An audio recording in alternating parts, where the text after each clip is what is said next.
ಬಂಗಾರಪೇಟೆ ತಾಲೂಕಿನ ಮಾಗುಂದಿ ಗ್ರಾಮ ಪಂಚಾಯಿತಿ ವ್ಯಾಪ್ತಿಯಲ್ಲಿ ಲೀಡ್ ಬ್ಯಾಂಕ್ ಸಹಯೋಗದೊಂದಿಗೆ ವಿಕಸಿತ ಭಾರತ ಸಂಕಲ್ಪ ಯಾತ್ರೆ ಕಾರ್ಯಕ್ರಮವನ್ನು ಆಯೋಜಿಸಲಾಗಿತ್ತು.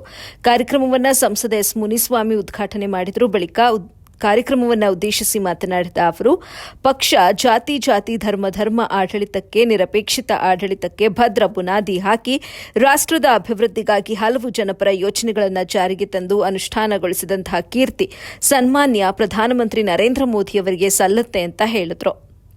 ವರದಿ Saifulla, AB news, Bangarpet.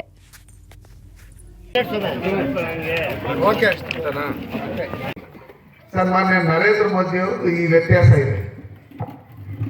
Vote ಹಾಕಿ ನೀವು ಪ್ರಧಾನಮಂತ್ರಿ ಮಾಡಿದಾದ್ಮೇಲೆ ಈ ದೇಶದಲ್ಲಿರ್ತಕ್ಕಂಥ 140 ಕೋಟಿ ಜನಸಂಖ್ಯೆಯನ್ನು ನನ್ನ ಕುಟುಂಬ ಅಂತ ಹೇಳಿ ಭಾವಿಸಿರ್ತಕ್ಕಂಥವರು ನಮ್ಮ ಮಾಗುಂದಿ ಪಂಚಾಯತಿ ಇರ್ಬೋದು, ಕುಪ್ಪೂರು ಅಸಂಡಳ್ಳಿ ಪಂಚಾಯತಿಯಲ್ಲಿ ಇರ್ತಕ್ಕಂಥ ಎಲ್ಲ ನಮ್ಮ ಆಶಾ ಕಾರ್ಯಕರ್ತರು, ಅಂಗನವಾಡಿ ಕಾರ್ಯಕರ್ತರು, ಅಲ್ಲಿ ನಮ್ಮ ದಿಶಾ ಕಮಿಟಿ ಸದಸ್ಯರ ಸೂರ್ಯ ಅವರು, ನಮ್ಮ ಅಲ್ಲಿರ್ತಕ್ಕಂಥ ಸ್ಥಳೀಯ ಮುಖಂಡರುಗಳು ಎಲ್ಲರೂ ಇದ್ದಾರೆ.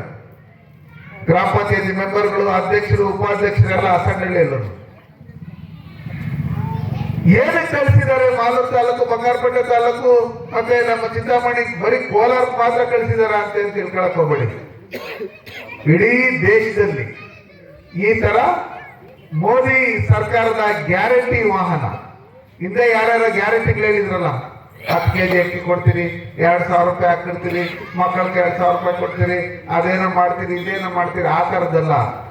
ಏನು ಮಾಡಿದಿರೋ, ಏನು ಮಾಡ್ತಾ ಇದ್ದೀರೋ ಅದನ್ನ ಹೇಳಂತ ಮೋದಿ ಗ್ಯಾರಂಟಿ ವಾಹನ ಇದು. ಸನ್ಮಾನ್ಯ ನರೇಂದ್ರ ಮೋದಿ ಪ್ರಧಾನಮಂತ್ರಿ ಅವರು ಪ್ರಾಬ್ಲಮ್ ಏನೈತೆ, ಗಂಡು ಮಕ್ಕಳ ಪ್ರಾಬ್ಲಮ್ ಏನೈತೆ, ಕಾರ್ಮಿಕರ ಪ್ರಾಬ್ಲಮ್ ಏನೈತೆ, ರೈತರ ಪ್ರಾಬ್ಲಮ್ ಏನೈತೆ, ಮಕ್ಕಳ ಪ್ರಾಬ್ಲಮ್ ಏನೈತೆ, ಏನೇನು ಮಾಡಿದ್ರೆ ಏನೇನು ಸರಿ ಹೋಗುತ್ತೆ ಅಂತ ಹೇಳಿ ಚಿಕ್ಕ ವಯಸ್ಸಲ್ಲೇ ವಿದ್ಯಾಭ್ಯಾಸದ ಜೊತೆಲಿ ಇಡೀ ದೇಶ ಸುತ್ತಿ ಜನರು ಏನೇನು ಸಂಕಷ್ಟದಲ್ಲಿದ್ದಾರೆ ಅಂತ ಹೇಳಿ ತಿಳ್ಕೊಂಡಿದ್ರು ಸನ್ಮಾನ್ಯ ನರೇಂದ್ರ ಮೋದಿಜಿಯವರು.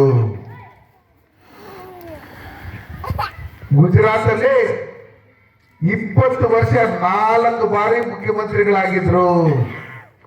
ಇವತ್ತು ನಿಮ್ಮೆಲ್ಲರ ಆಶೀರ್ವಾದದಿಂದ 2 ಬಾರಿ ಪ್ರಧಾನಮಂತ್ರಿ ಆಗಿ ಮತ್ತೆ 3ನೇ ಬಾರಿ ಪ್ರಧಾನಮಂತ್ರಿ ಆಗಕ್ಕೆ ನೀವೆಲ್ಲ ಕಳಿಸ್ತಾ ಇದ್ದೀರಾ? ಇಲ್ಲ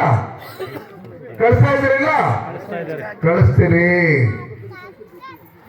ಅವರು 3ನೇ ಬಾರಿನೂ ಪ್ರಧಾನಮಂತ್ರಿ ಆಗ್ಬೇಕಂದ್ರೆ ಸನ್ಮಾನ್ಯ ನರೇಂದ್ರ ಮೋದಿಯವರು ನೋಡ್ರಿ, ಬುಕ್ ಬರೆದವ್ರೆ, ಬುಕ್ ಅಲ್ಲಿ ಏನೇನ್ ಸ್ಕೀಮ್ ಐತೆ ಅಂತ ಕೊಟ್ಟವ್ರೆ, ಈ ತರ ಇದು ಕೊಟ್ಟವ್ರೆ, ಆ ರಥದಲ್ಲೂ ಏನೇನ್ ಸ್ಕೀಮ್ ಇದೆ ಅಂತ ಹೇಳ್ಬಿಟ್ಟು ಹೇಳಿ ಕೊಟ್ಟವ್ರೆ. ನಾವು ನಿಮ್ ಕೇಳ್ತಾ ಇದ್ದೀರಿ, ನೀವು ಕೇಳಿಸ್ಕೋಬೇಕಮ್ಮ. 65,000 ಗ್ರಾಮ ಪಂಚಾಯಿತಿಗಳಲ್ಲಿ ಇದೇ ತರ ಸನ್ಮಾನ್ಯ ಮೋದಿಜಿಯವರ ಗ್ಯಾರಂಟಿ ವಾಹನ ಇಡೀ ದೇಶದಲ್ಲಿ ಓಡಾಡ್ತಾ ಇದೆ. 10,000 ರಥಗಳು ಈ ತರ. ಏನಕ್ಕಂದ್ರೆ ಈ ದೇಶದಲ್ಲಿ 140 ಕೋಟಿ ಜನ ವೋಟ್ ಹಾಕಿ ಈ ದೇಶದಲ್ಲಿ ಸನ್ಮಾನ್ಯ ನರೇಂದ್ರ ಮೋದಿಜಿಯವರನ್ನ ಪ್ರಧಾನಮಂತ್ರಿ ಮಾಡಿದ್ದಾದ್ಮೇಲೆ ಈ ಯೋಜನೆಗಳನ್ನ ತಂದಿದ್ದೀರಿ. ಈ ತರ ಯೋಜನೆಗಳನ್ನ ನೀವು ಅನುಕೂಲ ಪಡ್ಕೊಳ್ರಿ.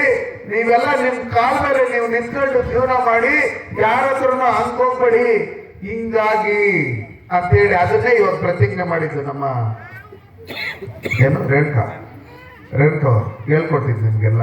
ನಾವು ಎಲ್ಲ ಹೇಳಿದ್ದು ಏನಂದ್ರೆ 2047ನೇ ಇಸ್ವಿ ಅಷ್ಟೊಳಗಡೆ ನಾವು ಸ್ವಾವಲಂಬಿ ಜೀವನ ಮಾಡ್ತೀವಿ. ಈಗಾಗಲೇ ಸನ್ಮಾನ್ಯ ನರೇಂದ್ರ ಮೋದಿ ಅವರು ಬಂದಿದ್ದಾದ್ಮೇಲೆ ಯಾವ ದೇಶದ ಹತ್ರ ಹಿಂಗೆ ಹೋಗ್ತಾ ಇಲ್ಲ, ಹಿಂಗೆ ಹೋಗ್ತಾ ಇರೋದು, ಕೊಡ್ತಾ ಇರೋದು ನಾವು. ಮೊದಲು 2 ಕೈ ಹಿಂಗೆ ಹೋಗ್ಬೇಕಾಗಿತ್ತು, ಇವಾಗ ಆ ಥರದ್ದಿಲ್ಲ. ಆದ್ರೆ ಸನ್ಮಾನ್ಯ ನರೇಂದ್ರ ಮೋದಿಯವರು ಬಡತನದಿಂದ ಬಂದಿರ್ತಕ್ಕಂಥವ್ರು, ಹುಟ್ಟ ಶ್ರೀಮಂತರು ಅಲ್ಲ, ಇವತ್ತು ಶ್ರೀಮಂತರಲ್ಲ. ನಮ್ಮ ದೇಶನ ಶ್ರೀಮಂತ ಮಾಡ್ತಾ ಇದೆ, ನಮ್ಮ ಜನಗಳನ್ನ ಶ್ರೀಮಂತರು ಮಾಡ್ತಾ ಇದ್ದಾರೆ.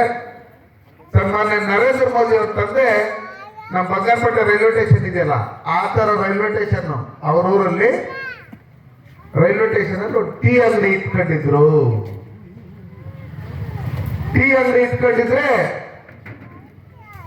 ನರೇಂದ್ರ ಮೋದಿ ಅವರು ಸ್ಕೂಲ್ಗೆ ಹೋಗಿ ಬಿಡುವಿರತಕ್ಕಂಥ ಟೈಮಲ್ಲಿ ಆ ಟೀ ಅಂಗಡಿಗೆ ಹೋಗಿ ಅವ್ರ ತಂದೆ ಯಾರ್ಯಾರು ಟೀ ಕೊಟ್ಬಿಟ್ಟು ಬಂದ್ರಿ ಅಂತ ಹೇಳ್ತಾ ಇದ್ರು, ಅವ್ರಿಗೆಲ್ಲ ಟೀ ಕೊಟ್ಬಿಟ್ಟು ಬರ್ತಾ ಇದ್ರು.